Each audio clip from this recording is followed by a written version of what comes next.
Hello বন্ধুরা, তোমরা সবাই কেমন আছো? আবারও চলে আসলাম আরেকটা দারুণ স্বাদের নতুন ডিজাইনের পিঠের রেসিপি নিয়ে। আশা করি আজকের এই পিঠের ডিজাইনটা তোমাদের কাছে খুব ভালো লাগবে। আজকে আমি তোমাদেরকে দেখাবো সাবুদানা দিয়ে মতিমালা পিঠা বা পাঁপড় তৈরি করে একদম সহজে সামান্য পরিমাণ সাবু দিয়ে তোমরা এই পিঠেগুলো তৈরি করতে পারবে। তাহলে চলো আজকের এই পিঠে বা পাঁপড়ের রেসিপিটা শুরু করা যাক। প্রথমে নিয়ে নিলাম এক বাটি সাবুদানা। এখানে সাবুগুলোকে আমি হাফ ভাঙা করে ব্লেন্ড করে নেব। এখানে আমি ছোটো সাইজের সাবুটা নিয়েছি, তোমরা চাইলে বড়ো সাইজের সাবুটা দিয়েও এই পিঠে বা পাঁপড়টা তৈরি করতে পারবে। দেখো বন্ধুরা, আমি এরকম হাফ করে ব্লেন্ড করেছি, পুরোপুরি পাউডার করে নিই। তোমরা ঠিক এরকম করে এই পিঠে বা পাঁপড়টা তৈরি করবে। এরপর নিয়ে নিলাম একটা কড়াইয়ের মধ্যে দিয়ে দিলাম আমি সাবুগুলো দেওয়ার পর যে বাটিতে আমি সাবুটা নিয়েছি এই বাটিতে পরিমাণ করে আমি 2 বাটি পানি দিয়ে দেব। এক বাটি সাবুর মধ্যে আমি 2 বাটি পানি দিয়েছি, আর দিয়ে দিলাম স্বাদ মতন লবণ। কারণ এখানে সাবুটাকে পুরোপুরিভাবে গলাবো না, একটুখানি দানা দানা থাকবে। মণি মুক্তার মালা যেরকম দানা দানা থাকে ঠিক এরকমই হবে পিঠেটা দেখতে। চুলোতে বসিয়ে আমি প্রথমে চুলোর আঁচটাকে একটু হাই হিটে রেখে 2-3 মিনিট জাল করে নেব। যখন সাবুটা ফুটে আসবে তখন চুলোর আঁচটাকে লোতে করে নেব। অনবরত নাড়তে হবে, না হয় সাবুটা নিচে দিয়ে পোড়া লেগে যাবে। এই পিঠে বা পাঁপড়গুলোর মধ্যে আমি কোনো কিছুই অ্যাড করব না, না আটা ময়দা না চালের গুঁড়ো। একদম সিম্পল সাবু দিয়ে এই পিঠেটা তৈরি করে তোমাদেরকে দেখাবো। তোমাদেরকে বলি বন্ধুরা, তোমরা যদি কাঁচা সাবু দিয়ে এই পিঠের বা পাঁপড়টা তৈরি করতে চাও তাও পারবে। প্রথমে সাবুটাকে ভিজিয়ে রাখতে হবে। যখন সাবুটা ফুলে যাবে তখন ব্লেন্ডারে বা হাত দিয়ে মিক্স করে সুন্দর করে এই পিঠেটা তৈরি করে স্টিম করে এই পিঠেটা তৈরি করতে পারবে একদম সহজে।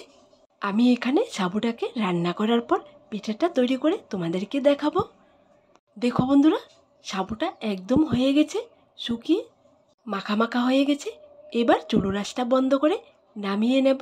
এরকম অবস্থায় নামিয়ে নিতে হবে। দেখো বন্ধুরা, এখানে আমি সাবুটাকে হাফ ভাঙা করেছি, এর জন্য সাবুটা একটুখানি দানা দানা দেখাচ্ছে। এরকম করে তোমরা করে নেবে, তাহলে পিঠেটা দেখতেও সুন্দর লাগবে, খেতেও দারুণ লাগবে। সাবুটা চুলোর থেকে নামিয়ে আমি 2 ভাগ করে নিলাম। এক ভাগ সাবুর কালার রাখবো, আরেক ভাগে আমি পিঙ্ক কালার অ্যাড করব।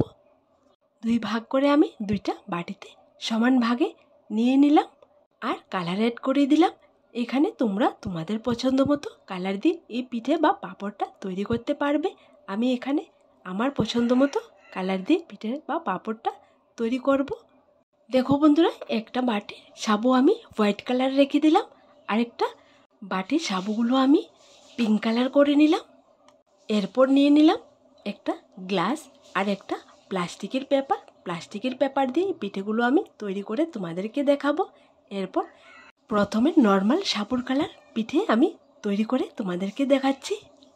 প্লাস্টিকের পেপারটা একটা গ্লাসের ভেতর রেখে চামচ দিয়ে আমি সাবুটা ভরে নিচ্ছি। এরপর পিঠে ডিজাইনটা করব। বড় একটা স্টিলের থালির মধ্যে আমি প্লাস্টিকের পেপার বিছিয়ে দিলাম। এরপর আমি ডিজাইনটা করছি। একবার দেখলে যে কেউ এই ডিজাইনটা করে নিতে পারবে। তোমাদেরকে বলি বন্ধুরা, তোমরা একবার ঘরেতে সামান্য সাবু দিয়ে এই মণিমালা পিঠে বা পাঁপড় তৈরি করে খেয়ে দেখবে, দারুণ স্বাদের হয়, মুখে দিলে একদমই মিলে যায়। কারণ সাবু দিয়ে যে কোনো পিঠে তৈরি করলে একদম সফট হয়। ছোট থেকে বয়স্ক সবাই এই পিঠেগুলো খেতে পারে। এই পিঠেটা বানানোর পর আর স্টিম করতে হবে না, কারণ এখানে আমি সাবুটাকে আগে রান্না করেছি। আর তোমরা যদি কাঁচা সাবু দিয়ে এই পিঠেটা তৈরি করো তাহলে তৈরি করার পর স্টিম করে নেবে। সত্যি বলছি বন্ধুরা, যখন এই পিঠেটা রৌদ্রতে দিয়ে শুকানো হয়, শুকানোর পর একদম মণিমুক্ত মালার মতো দেখতে হয়। হোয়াইট কালার সাবু দিয়ে কয়েকটা পিঠে আমি তোমাদেরকে দেখিয়ে দিলাম। এইবার কয়েকটা পিঠে পিঙ্ক কালার থেকে বানিয়ে তোমাদেরকে দেখিয়ে দিচ্ছি। একদম সহজে তোমরা বানিয়ে নিতে পারবে। তোমরা যদি ছোট সাইজের বাটিতে 1 বাটি সাবু নাও তাহলে তোমরা অনেকগুলো পিঠে বা পাঁপড় তৈরি করতে পারবে। এখানে দেখো একই রকম করে আমি 2টা কালারের পিঠে বা পাঁপড় রেডি করে নিলাম। দেখো দেখতে অনেকটা সুন্দর হয়েছে। এবার রৌদ্রতে দিয়ে উল্টিয়ে পাল্টিয়ে শুকিয়ে নেব। দেখো বন্ধুরা, রৌদ্রতে দিয়ে শুকানোর পর পিঠেটা দেখতে একদম মুক্তোর মালার মতো লাগছে, দেখতে খুবই সুন্দর লাগছে। এবার তেলের উপর দিয়ে ভাজলে হবে। আজকের এই পিঠে বা পাঁপড়ের ডিজাইনটা তোমাদের কাছে কেমন লাগলো ছোট্ট একটা কমেন্টে লিখে জানাবে। আজ এখানে আবার দেখা হবে নতুন একটা রেসিপির সাথে। আর আমার দেওয়া সবগুলো রেসিপি যদি তোমাদের ভালো লেগে থাকে তাহলে আমার এই ছোট্ট চ্যানেলটাকে লাইক, শেয়ার এবং সাবস্ক্রাইব করে পাশে থাকা বেল বাটনটি অবশ্যই ক্লিক করে রাখবে, যাতে করে আমার দেওয়া নতুন নতুন রেসিপিগুলো সবার প্রথমে তোমাদের কাছে পৌঁছায়। সবাই ভালো থেকো, সুস্থ থেকো।